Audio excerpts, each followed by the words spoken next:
అయ్యో ప్రభువా, నువ్వు స్థిరంగా ఉండి నువ్వు ప్రార్థన చేయాలా, సంఘం కొరకు ప్రార్థన చేయాలా, సంఘ క్షేమం కొరకు ప్రార్థన చేయాలి, అలాగే దేశం కొరకు ప్రార్థన చేయాలి.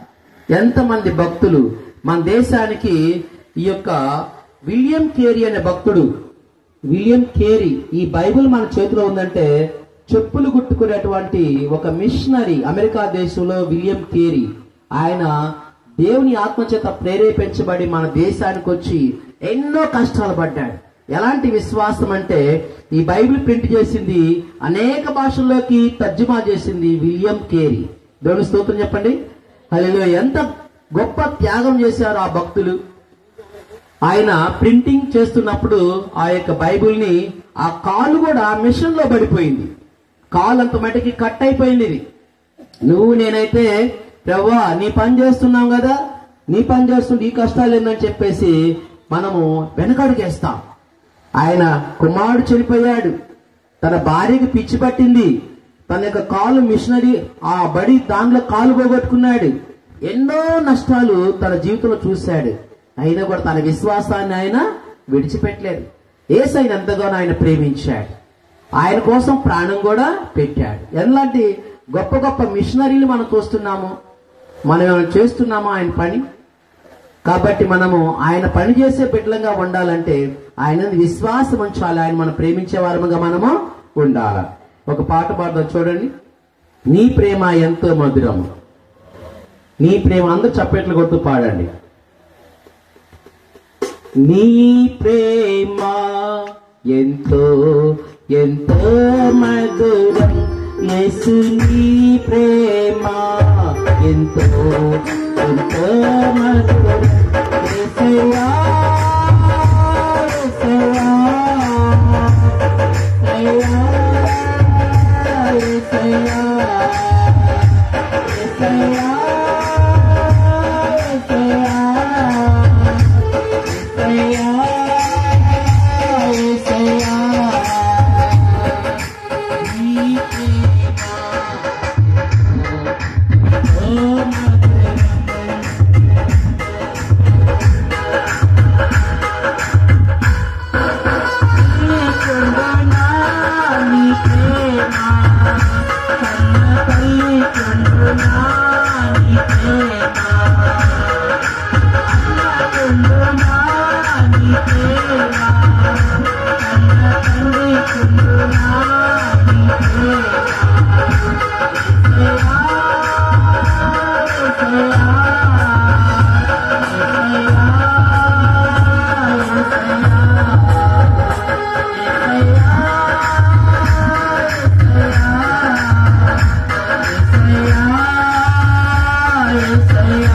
Hallelujah.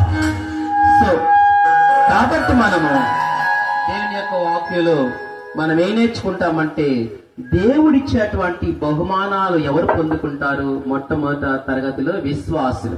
ఎవరమ్మా? విశ్వాసులు. అవిశ్వాసులు కాదు, ప్రభు నమ్మనటువంటి వాళ్ళు కాదు. విశ్వాసులు, క్రియలు కలిగిన విశ్వాసం కలిగినటువంటి వాళ్ళు, ఆయన పని చేసేటువంటి వాళ్ళు దేవుడిచ్చే బహుమానాన్ని పొందుకుంటారు, ఆయన ఇచ్చే జీతాన్ని పొందుకుంటారు. కాబట్టి రాకడ దినాల్లో మనం ఉన్నాం. ప్రభు ఏ క్షణాన్ని వస్తారో మనకి తెలియదు. మనం ఎలాగుండాలి? బుద్ధి కలిగిన కన్యకల వలె ఎలాగుండాలమ్మా? మెలకువగా ఉండాలి.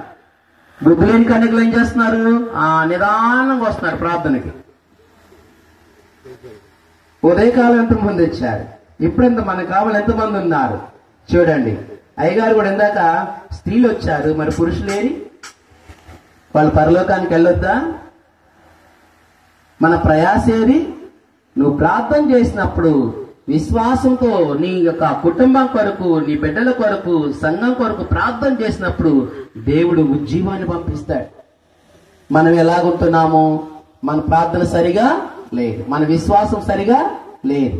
కాబట్టి ఖచ్చితంగా చెప్తున్నాను, మరి దేవుడు ఈ సంఘాన్ని మరి క్షేమంగా ఉంచాడంటే మనము కృతజ్ఞత కలిగి ఉండాలి కదా. ఎంతమంది మన యొక్క తోటి సహోదరులు ఎంతమంది లోకాన్ని విడిచిపోయారు? మనం ప్రయాసపడాలి కదా. యేసయ్య సువార్త ప్రకటించాలి కదా. సువార్త, అయ్యో సువార్త ప్రకటించకపోతే నాకు శ్రమ అంటున్నాడు.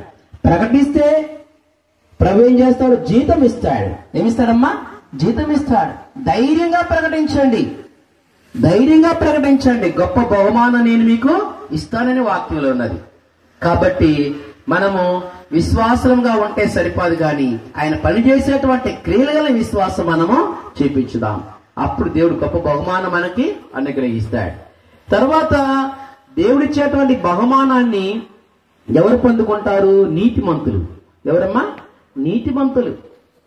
నీతిమంతులు ఆయన రాజ్యంలో సూర్యుని వలె ప్రకాశిస్తారట. దేవుని స్తోత్రం చెప్పండి. హల్లెలూయా. దేవునికి మనం స్తుతులు చెప్తున్నప్పుడు, ఆయన వెళ్తున్నప్పుడు ఎవరు నా బిడ్డలు పిలుస్తున్నారని ఆలకిస్తాడట. అది షేమ్ కాదు, దాని అర్థం మీకు చెప్తున్నాను. దేవుడు వెళ్తున్నప్పుడు ఆ పరలోకంలో ఆయన సంచరిస్తున్నప్పుడు హల్లెలూయా అంటే, అయ్యో నా బిడ్డలు ఎవరు పిలుస్తున్నారని అక్కడ ఆగి మనం చూస్తాడట. చూసారా? కాబట్టి సందర్భానుసారంగా మనం దేవునికి స్తుతులు చెప్పొచ్చు. సో కాబట్టి రెండవదిగా నీతిమంతులు. రెండవది ఎవరమ్మా? నీతిమంతులు ఆయన ఇచ్చేటువంటి బహుమానాన్ని పొందుకుంటారు. మధ్యాకాశంలో సంఘం ఎత్తబడిన తర్వాత మధ్యాకాశంలో పరిశుద్ధులందరి ఎదుట ఆయన విశ్వాసులకి, నీతిమంతులకి, పరిశుద్ధులకి వారు చేసిన ప్రయాసం బట్టి గొప్ప గొప్ప బహుమానాలు ఇస్తాడు నీతిమంతులకి. మరి చూడండి, కాశ్మీర్లో ఒక 11 మంది సైనికులు ప్రభువు నమ్ముకున్నాడు. మన ఇండియన్ సోల్జర్సే నమ్ముకుంటే అక్కడున్నటువంటి ఆర్మీ కమాండర్ ఏం చేశారంటే, మీరు యేసు ప్రభు నమ్ముకున్నారా, ఆయన వదిలిపెట్టండి. మీ ప్రాణాలు కాపాడుకోవాలనుకుంటే మాత్రము ఆ ప్రభువుని మీద విశ్వాసం అనేది మీరు వదులుకోవాలి. మీరు యేసు ప్రభు కోసం నిలబడతాం, ఆ ప్రాణాలని ఇస్తామనుకుంటే మాత్రం మిమ్మల్ని చంపేస్తాం అని అంటే, వాళ్ళు నీతిగా ప్రభు కొరకు నిలబడ్డారు. మా ప్రాణాలు పోయినా సరే నీతిమంతులను మా ప్రభు కొరకు మేము, మా కోసం ఆయన ప్రాణం పెట్టాడు, మా రక్షకుడు మా కోసం ప్రాణం పెట్టాడు, మేము నీతిగా యేసే దేవుడు, యేసే నిజమైన రక్షకుడు అని మేము ప్రకటిస్తాం, మేము నీతిమంతులుగానే ఉంటాం, మేము అవినీతివంతులుగా మేము ఉండమంటే ఆ మంచు గడ్డల్లో వరసను కూర్చోబెట్టారు. ఆ 11 మంది సైనికుల్ని కూర్చోబెడితే 5 నిమిషాల్లో ఆ మంచు గడ్డలకి, ఆ యొక్క మంచుకి ఆ గడ్డల్లో ఉన్నప్పుడు 5 నిమిషాల్లో వాళ్ళు ప్రాణాలు కోల్పోతారు. చూడండి. అయితే ఆ కమాండర్ అక్కడే ఉన్నాడు, అలా కూర్చున్నాడు. పక్కనే ఒక వాచ్మెన్ కూడా పెట్టాడు. పక్కన ఒక చలిమంటేశారు.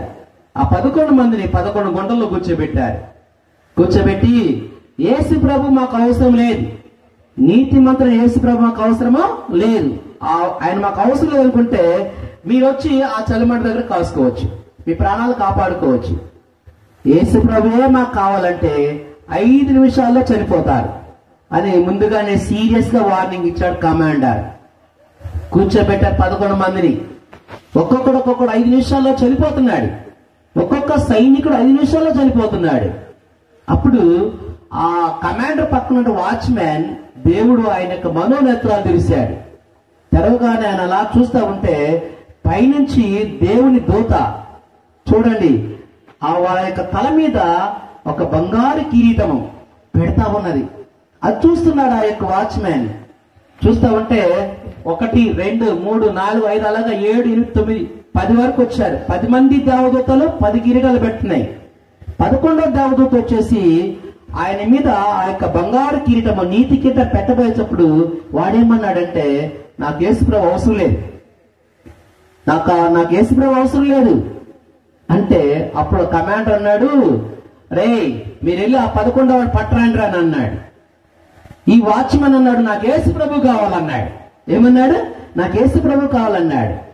అప్పుడేమన్నాడు కమాండర్, అరే ఈ వాచ్మెన్ తీసుకెళ్లి ఆ 11వ గుంటలో కూర్చోబెట్టండి, వాడిని తీసుకురండి అంటే వాడు చలిమండి దగ్గర కూర్చున్నాడు. వీడెళ్ళి ఎప్పుడైతే వాచ్మెన్ ఆ 11వ గుంటలో కూర్చున్నాడో 5 నిమిషాలు చనిపోయాడు. ఆ 11వ దేవదూత వచ్చేసి ఆ బంగారు కిరీటం నీతి కిరీటం అనేది ఆ 11వ కిరీటం అనేది ఆ వాచ్మెన్ మీద పెట్టింది. దేవుని స్తోత్రం చెప్పండి. హల్లెలూయా. చూడండి, ప్రభు కొరకు నీతిగా మనం నిలబడాలి. ఆయన కోసం ప్రాణమైన మనము పెట్టాలి.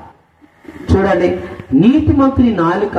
నీతిమంతుని గురించి మనము సామెతల గ్రంథంలో కొన్ని వచనాలు చూస్తే, నీతిమంతు నోరు జీవపు ఊట, నీతిమంతుని తల మీదకి ఆశీర్వాదం వచ్చును, నీతిమంతుని పెదవులు అనేకులకు ఉపదేశించును.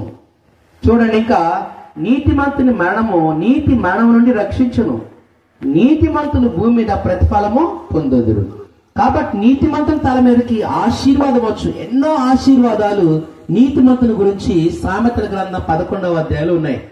చూడండి, అబ్రహాము దేవుని నమ్మెను, అది అతని నీతిగా ఎంచబడిన. చూడండి, అబ్రహాము ఎలాగా ఆయన సంతానం ఆశ్రయించాడు ప్రభు? ఆకాశ నక్షత్రాల వలె, సముద్ర తీరమందు ఇసుక నెల వలె అబ్రహాముని దేవుడు ఆశీర్వదించాడు. మనం ఎలాగుంటున్నాము? మన నీతి ఎలాగుంటున్నది? ప్రభు కొరకు మనం నిలబడుతున్నామా? దినదినము తన సిలువనెత్తుకు నన్ను వెంబడించాలన్నాడు. చూడండి, తల్లినైనను తండ్రినైనను అన్నదమ్ముల అక్క చెల్లి నాకన్నా ఎక్కువగా ప్రేమించేవాడు నాకు అర్హుడు కాడన్నాడు.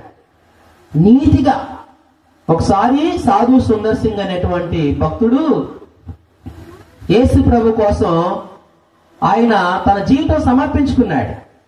అయితే ఆయన మనసు ఎలాగైనా మార్చాలని వాళ్ళ మేనమామ ఏం చేస్తారంటే, యవ్వనస్తుడైన సాధు సుందర్ సింగ్ ని తన గృహంలో తీసుకెళ్లి, అయ్యా నువ్వు యేసు ప్రభుని వదిలిపెట్టు,